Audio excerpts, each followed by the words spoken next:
Hey guys, welcome to round number 5 of the World Championship, and this was a surprising game on so many levels. I don't even know what to say. Going into the match, they both have 2 points. They are tied. Gukesh is white. Quick reminder, the Black Friday sale on Breaking 1500 is happening now. Links in the description. So let's just jump right into this game. The surprises started... This wasn't a surprise. We knew that Ding played the French before. He plays it again, okay? But the surprises started on move number 3 when Gukesh plays the move D takes E5. Now, I don't know a lot about the French, but I'll tell you what I do know. When you trade these pawns, you're basically saying, look, I'm okay with the draw. Like, I'm good with that. Because you simplify the pawn structure so much that everything is super equal. Look at this. You got 3 against 3. You've got 4 against 4. You've got the exact same open file, which can be used to trade pieces. And it's just like one of those openings that if you really want to try to win, this is not the opening that you choose. I mean, can you win with it? Of course. And if you or I are playing, it doesn't really matter so much. But at the top GM level, this is not the opening you play to try to win. Especially for someone like Gukesh, who is a very tactical, dynamic player. He's younger, generally speaking. As the younger player, you're going to be better at tactics. Now, that's just how it is, right? So I can say that as an old man. Just weird. This is just weird decision. All right, but let's keep going. So he plays knight f3, knight f6, bishop d3, c5. So Ding kind of strikes at the center right away. Now, again, I haven't studied the French theory, but I do know that this is an ambitious way to play the game. And part of the reason is if at any point white decides to take you, let's just say, you end up with what's called an isolated queen pawn. Now, in general, okay, isolated pawns in chess are bad, right? An isolated pawn is a pawn that has no pawns on the adjacent files. And so it's weak. You can't support it with another pawn. You can't make like a nice pawn chain where everything is defended because you don't have any pawns next to it. However, the isolated queen pawn is kind of its own thing. You can study it. There's lots of theoretical things about it, but essentially it's also an aggressive thing for black to have because it controls these important central squares. And it's not that easy for white to just say, oh, it's an isolated pawn, I'll just attack it and win a pawn. Like, no, there's a lot going on. There's a lot of other pieces on the board that you have to watch out for. And so it's this interesting balance. Okay, so just wanted you to be aware of that possibility. However, Gukesh plays c3, and then Ding immediately plays c4. So we're not going to have an isolated pawn anymore. He just locks up the center. He does gain a little bit of space, but you can't really put pressure on white's center anymore as soon as you play this. So it's a trade-off. He goes back, bishop d6, and we get queen to e2 check. Now, remember, you cannot castle if you are in check in chess. I learned this lesson the hard way. I remember one of my first tournaments, I was playing a game. I had a really great position. I put my opponent's king in check with my queen. He was in trouble, okay? He didn't have any good moves. And I knew that it was supposed to be a good position for me because I had actually looked at it. And then he castles. And I was like, wait a second. His position all of a sudden looks really good. What happened here? And then after the game, I realized oh, he's not allowed to castle in check. No wonder, So that was my lesson. But you cannot castle if you're in check. Otherwise, black would have a great position if you could just castle, slide your rook over, you're going to get to pin these guys. But you can't. So queen e7 is really the only decent move, I think. And then Gukesh trades the queens. Again, what is he doing? He has the white pieces. I thought he was going to try to win this game, and here we go. We're going to play the exchange variation of the French, and then we're going to trade the queens. I don't really know. I'm surprised. So castles, the rook comes over, check, king goes back, and we trade a rook. We're on move 12. You can already see where the game is going, right? You can already see it. We're just trade the pieces. I don't know. He attacks the knight. He defends. He develops. H6 kicks the bishop back. You could spend time analyzing all the intricacies here, but really there's not a whole lot here. Okay, they're just kind of playing natural moves. Knight h5, the rook comes over, the king steps to the side. And is this the moment in the game? Let me see. Yeah, this is the moment in the game where Gukesh actually now plays a move like you would expect Gukesh to play. He plays the move g4. Now, What do you guys notice when you see that move? There should be something that jumps out at you. If you've been watching my videos for any amount of time, you should know what I'm going to say. Well, it's the fact that every time you move a pawn forward, you can't move it backwards, and you create weaknesses. So what are the weaknesses that is created by moving this pawn here? Well, this and this and this and this. These squares can no longer be controlled by this pawn, okay? And in particular, the f4 square kind of looks pretty nice for black. So this is a very committal move. Gukesh is saying, look, I'm going to go be aggressive. I'm going to attack that knight, but it comes at a cost. And Stockfish actually, I think, didn't mind the move at all, but you have to be very careful because you do allow the pieces to invade. That's exactly what Ding does, and you have to be willing to deal with this very annoying knight at this point. Okay, so bishop to g3, the other knight comes to b6. He plays g5, which I don't actually remember what the idea of this was. I don't think I followed that part. Excuse me. He sacrifices the pawn. Oh, because it was attacked anyway. And it was hard to defend. Maybe that's the idea. He wants to double up the pawns, something like that. Anyway, we trade. The knight comes back. I'm going to get to the next kind of critical moment here. The rook comes over and knight to e5. So finally, the knight jumps to e5. This is, if you're going to play, you know, the exchange variation, this is one of the ideas of like at some point jumping your knight into e5. It happened pretty late here, but he does bring the knight to e5. And now something really interesting happens. Okay, so up to this point, we have a very equal game. Obviously, we have the exchange variation. We have the queens traded. We have the rooks traded. Okay, whatever. He takes here, and now if Gukesh is going to follow in, I mean, the way he's been playing this game, you would expect he takes with the rook. He trades the rooks. We get a draw. I mean, that seems like maybe what he wanted, right? But he takes with the pawn. Now, taking with the pawn is actually a mistake. Okay, this is actually the first significant mistake in the game. Even though the other stuff he was doing was weird, it wasn't bad. It was still an equal position, right? But you see the eval bar kind of shift there from equal to, wait a second, black has an advantage. Why is that? Well, it's because the move knight to d3, and this is exactly what Ding plays. And knight to d3 is a very annoying move for a couple of reasons. Number one, if you don't take the knight, you've got a problem. Okay, yes, you can try to swing over here and defend. Now you're going to lose this pawn. There's two attackers. This is not a good situation for white to be. And now if you take, guess what? This knight is coming in next to put more pressure on.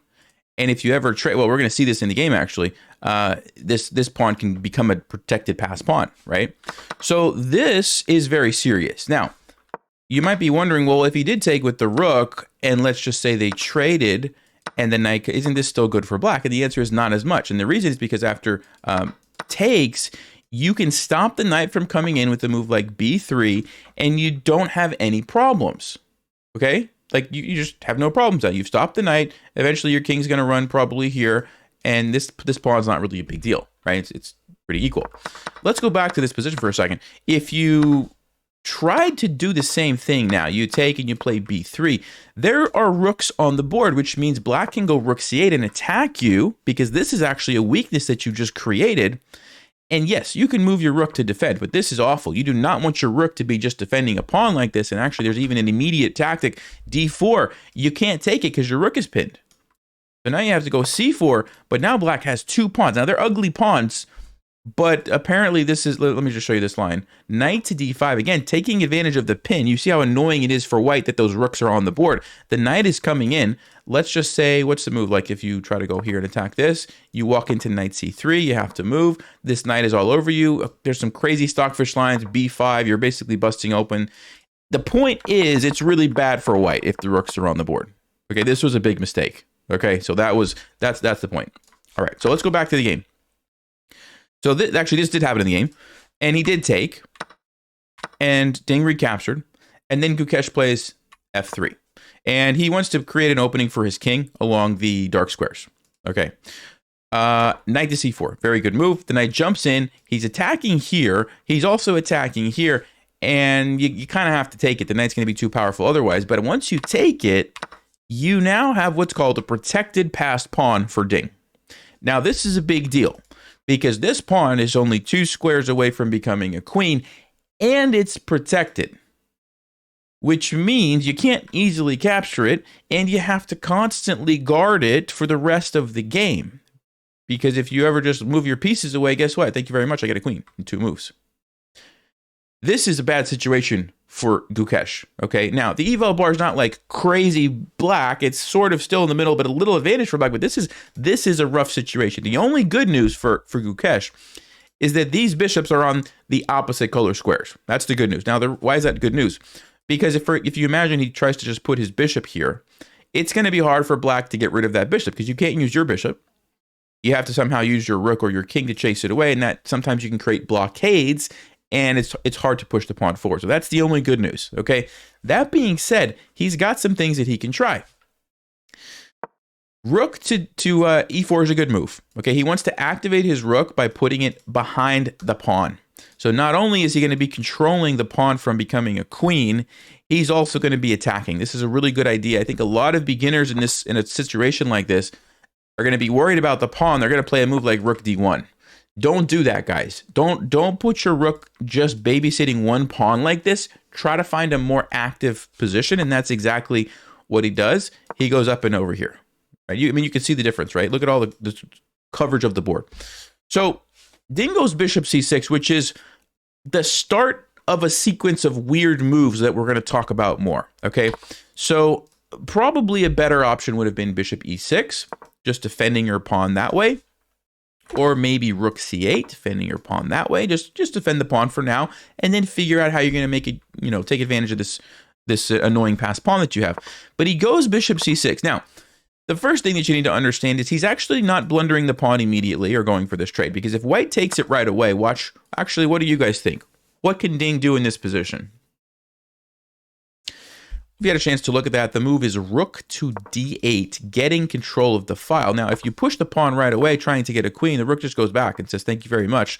I'll just take that next move.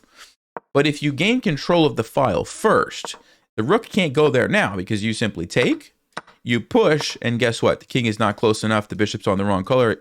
Black's going to win, okay? So there's actually no way for white to stop this. I mean, yes, you can go here and sacrifice your bishop, but that's going to be a losing position if you have to give up a piece, right? And the king is too far. If you tried, it's not going to get there in time because the rook's supporting it. Black's going to win, okay? So bishop c6 doesn't lose the pawn immediately, but after rook to d4, he takes, and now white's king comes up with an attack on the bishop, and now the king is able to stop the pawn. You are going to be losing this pawn on c4. You can't defend it anymore. However, at this point in the game, Ding has a really nice opportunity. He can still keep the pressure up by playing the move bishop to h5, because bishop to h5, guess what? It actually does defend the pawn because of tactics. If I take that, guess what? d2, and you keep the king out. The king can't come in. Okay, so you're going to win the game again. That's interesting. So if you play bishop h5, white has to come up with some other plan. And it's not that simple. I mean, they can play king e3 to stop the pawn, but then you have time to play b5 and defend this guy.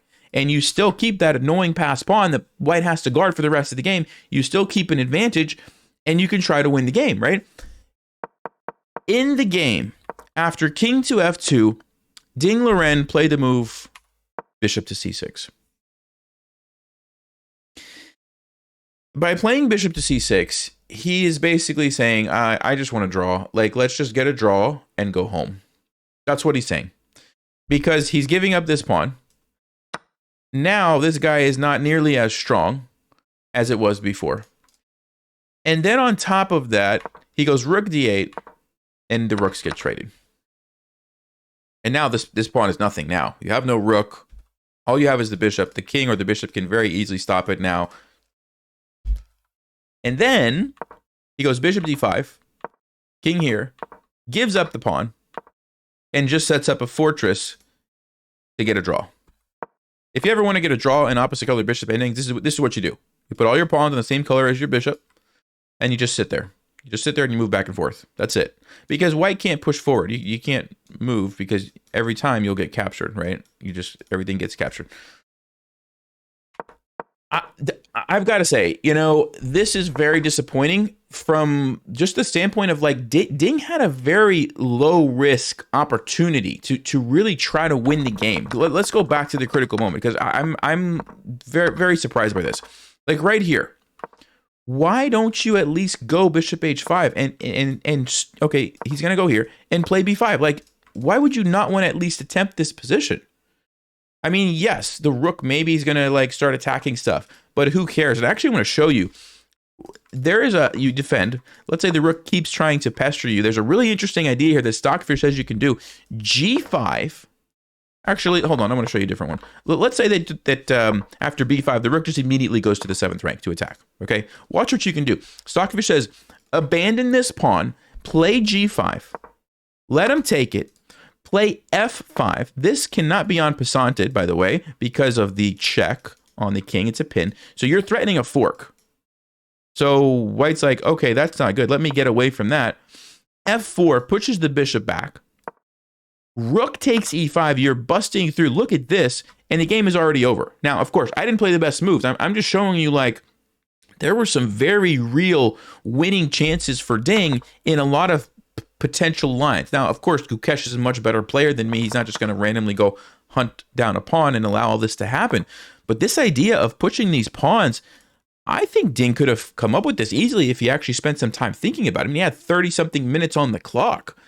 And that would have been very interesting to see how was Gukesh going to defend if he had just played bishop h5, defend your pawn, and then start pushing these guys. I mean, very, very disappointing in my mind. I think Ding was happy with the draw from the beginning. Gukesh, I have no idea what he was thinking when he played the exchange and traded everything. Maybe he wanted a draw too. That's weird with white. This was such a weird game. I'm like, yeah, this is such a weird game. So going back to the game, I don't know if I actually showed you the end. Ding sets up the blockade, and then they just move back and forth. And there's nothing that they can do. All right, you see the eval bar there. There's nothing that they can do. So game 5 ends in a draw. What do you guys think? This is a super weird game. Still, it's an interesting match. Okay, we were tied. I just wasn't expecting this at all. And yeah, I don't know. Let me know in the comments. What do you got? Who do you think's gonna win? Don't forget, Black Friday sale, breaking 1500. Go check it out. See you guys next time. Stay sharp, play smart, take care.